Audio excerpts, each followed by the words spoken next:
Estamos de volta no programa Direito em Debate, hoje recebendo a doutora Lúcia Bludeni, advogada e ex-presidente da Comissão Terceiro Setor da OAB de São Paulo. Também ao meu lado o doutor Joseni Teixeira, atual presidente da Comissão Terceiro Setor da OAB de São Paulo, advogado também. E você, lembrando, você querendo participar, ligue pelos telefones 36756178, 38682802 e 38014167.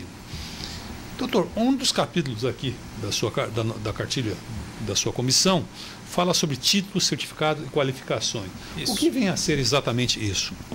Bom, uma vez constituída uma entidade do terceiro setor, seja na forma de associação ou seja na forma de fundação, e dependendo das atividades constantes do seu estatuto, das finalidades que ela vai desenvolver, ela pode buscar títulos em alguns órgãos públicos para que tenham seu trabalho valorizado, tenham seu trabalho acreditado, tenham seu trabalho certificado e que possam também, eventualmente, beneficiar-se de algumas isenções tributárias.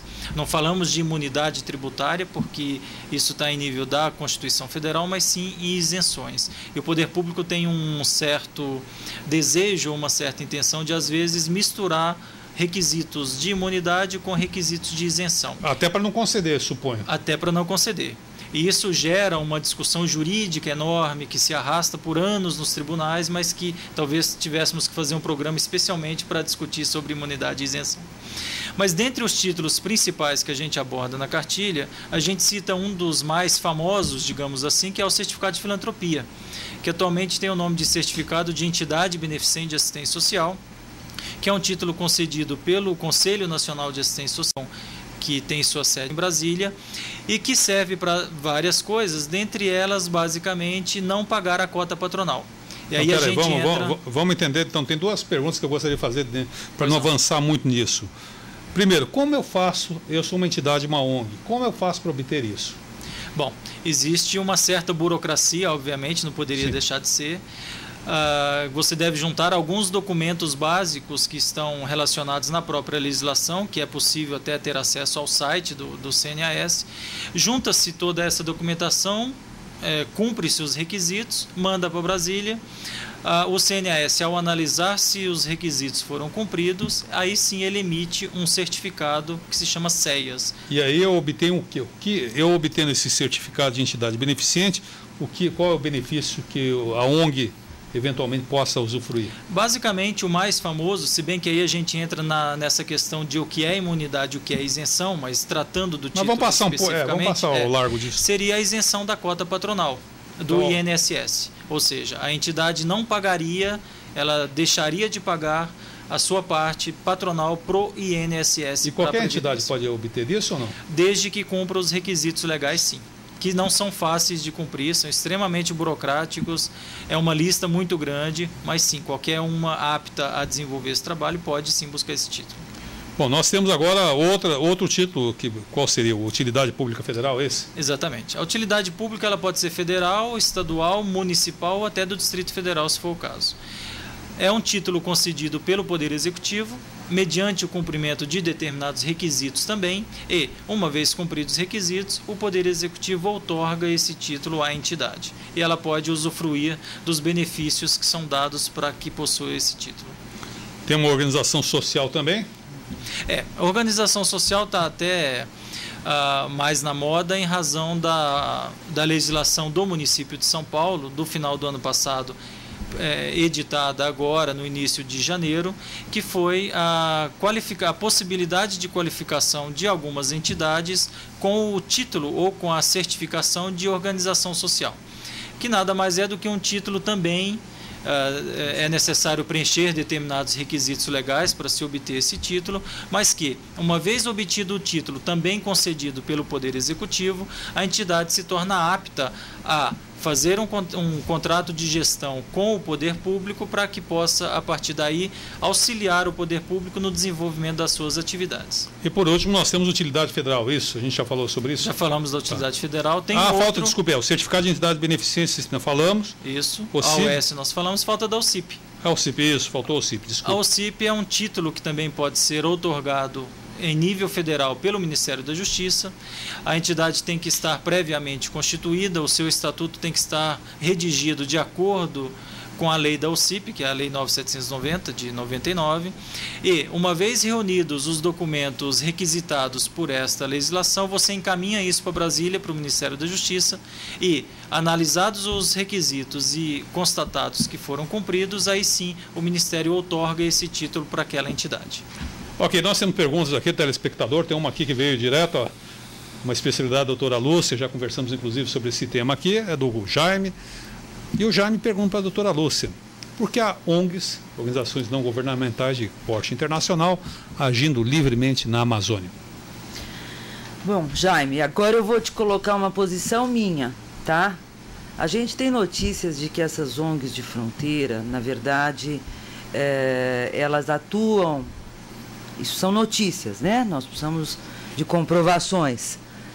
Elas atuam nas fronteiras onde nós temos verdadeiras usinas científicas trabalhando lá, em território nacional e muitas vezes em área limítrofe com outro país, e que a gente teve notícia, inclusive através do jornal do Estado de São Paulo, e que a própria ABIN não teria acesso a essas entidades. E o que, na verdade, a gente aqui do terceiro setor não tem muito, eu não posso te dar grandes detalhes, mas eu entendo que a própria OAB, através da comissão, a gente poderia suscitar essa questão. Porque o fato é o seguinte, estão colocando isso, existem ONGs de fronteira que, na verdade, exploram toda aquela área, é isso que nos tem passado. O progresso é inexorável, ninguém está duvidando disso, mas nós precisamos estar juntos. Os brasileiros precisam estar juntos na atuação e no desenvolvimento dessa produção científica, se é que ela existe. Por que a ABIN também não entra lá?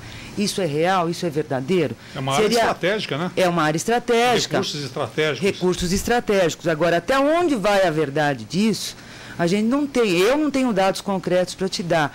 Gostaria muito, inclusive, de suscitar, já tentei fazer isso na OAB, nós vamos tentar isso, suscitar uma discussão, mas com pessoas da região que conhecem a área. Por exemplo, o professor Aziz Absab, eu já estive com ele pedindo, mas ele é uma pessoa que conhece profundamente a região. E nós precisamos de gente da ABIN também, geógrafo. Então você precisa de gente com cabedal, gente de peso que conhece a atuação daquela região, dessas entidades, e gente que conheça a área para você suscitar isso para a sociedade. É possível, sim, não é impossível. E o Antônio Carlos pergunta para a doutora Lúcia, outra pergunta dirigida para a doutora Lúcia, pergunta o seguinte, ela pede para comentar sobre as distribuições de julgamentos de juízes, na primeira instância. O terceiro setor poderia colaborar com a justiça nesta área? Eu não entendi essa pergunta, deixa eu ver. Comente sobre a distribuição de julgamento. O problema do judiciário. No fundo, a pergunta, eu acho que o Antônio Carlos quis perguntar. Desculpe, Antônio Carlos, eu estou tentando entender a sua pergunta, porque às vezes o pessoal, ao mandar a pergunta para nós, acaba não redigindo a pergunta totalidade. Na totalidade. Então, às vezes, a gente o pessoal acha que não quer responder, não é isso. É que a pergunta, às vezes, por um problema de redação, acaba ocorrendo. Eu acho que ele está perguntando, como o terceiro setor poderia, eventualmente, ajudar a administração da justiça. Veja, qualquer área da sociedade pode ser motivo de fiscalização de uma entidade do terceiro setor. Talvez ele esteja se referindo a aquele fato acontecido no TRT, daquele problema na distribuição dos processos, etc., que talvez ele esteja requerendo a atuação de uma entidade. É possível, sim, você constituir uma entidade para exercer essa fiscalização. Se bem que o próprio judiciário, nesse caso específico, tem órgãos próprios para isso, tem corregedoria, tem o TST, enfim. Mas nada impede que possa ser criada uma entidade do terceiro setor para atuar nessa questão dessa fiscalização. Aliás, fica aí a sugestão, né? Uma entidade para fiscalizar, uma entidade do terceiro Exatamente. setor, já que tem entidades que fiscalizam a Câmara Municipal, que fiscaliza o Poder Executivo, quem sabe uma entidade para trabalhar de parceria. Se bem que existe bastante atividade em parceria com o terceiro setor na área de... Sim, defensoria pública tem muito. Advogados voluntários na área. A própria advocacia pro bono, que não necessariamente acaba sendo do terceiro setor, mas a OAB tem uma regulamentação específica para advocacia pro bono, talvez desvirtue um pouco o terceiro setor. Agora eu vou fazer uma pergunta para o encerramento, fazer uma pergunta, coloco para os dois, quem quiser responde o seguinte. A doutora Lúcia fez uma afirmação que eu concordo com ela ali atrás. Falou o seguinte, a partir dos anos 90, ela estava se referindo nesse momento ao consenso de Washington, as políticas neoliberais, o Estado diminui o tamanho, passa de maior arrecadação de tributos. Sim. E diminui seu papel na assistência social, na previdência social. E o terceiro setor, a criação do terceiro setor, ou o incremento do terceiro setor, melhor dizendo, e assume papéis. É correto isso, do ponto de vista? Não seria correto o Estado financiar esse terceiro setor para fazer essas atividades, que ele deixa de fazer e arrecada para tal? Está aí a pergunta. Pode responder, Joseni, depois eu É uma questão bastante profunda que, para encerrar o bloco, isso demandaria um bom tempo. Existem posições... Isso é resposta típica de advogado. Existem posições políticas a favor e ao contrário do que você afirmou. Algumas pessoas defendem, ao contrário, que realmente o Estado assuma sua função de forma efetiva e amplie os seus tentáculos nas atividades públicas e inerentes à sociedade. E, por outro lado, existem outras pessoas que defendem o afastamento do Estado e a regulamentação das próprias atividades pelas entidades do terceiro setor. Então, há um conflito aí desse pensamento, mas que talvez o que a gente tem que procurar é um ponto de equilíbrio nessa relação. Nem tanto lá, nem tanto aqui. Doutora Lúcia. Sabe que outro dia me perguntaram se eu não acreditava mais no fortalecimento do Estado? Eu disse o seguinte: o Estado não vai perder jamais o seu papel, de jeito nenhum. É que nós estamos vivendo um processo civilizatório muito novo, essa é que é a realidade. Assim é a minha visão, onde a sociedade atua por conta desse esvaziamento, ela atua de forma muito mais consciente e no final você acaba executando, se a gente tiver um parâmetro, a gente puder falar, veja, terceiro setor, você fala muito a nível de entidades assistenciais, educacionais,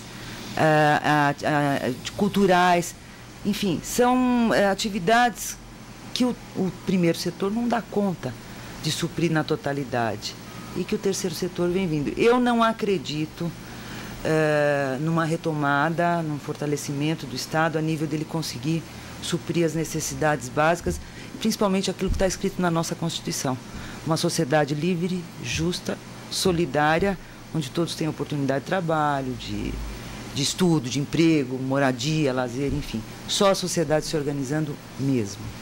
E ok, eu vou encerrar o terceiro bloco do programa Direito e Debate, cujo tema hoje é o terceiro setor, recebendo ao meu lado a doutora Lúcia Bludeni, ex-presidente da Comissão Terceiro Setor, e também o doutor Josenir Teixeira, atual presidente da Comissão Terceiro Setor. Estamos indo para o quarto e último bloco, após o intervalo. Não se esqueça, liguem e participem pelos telefones 3675-6178, 3868-2802 ou ainda 3801-4167. E até o próximo e último bloco do programa Direito em Debate.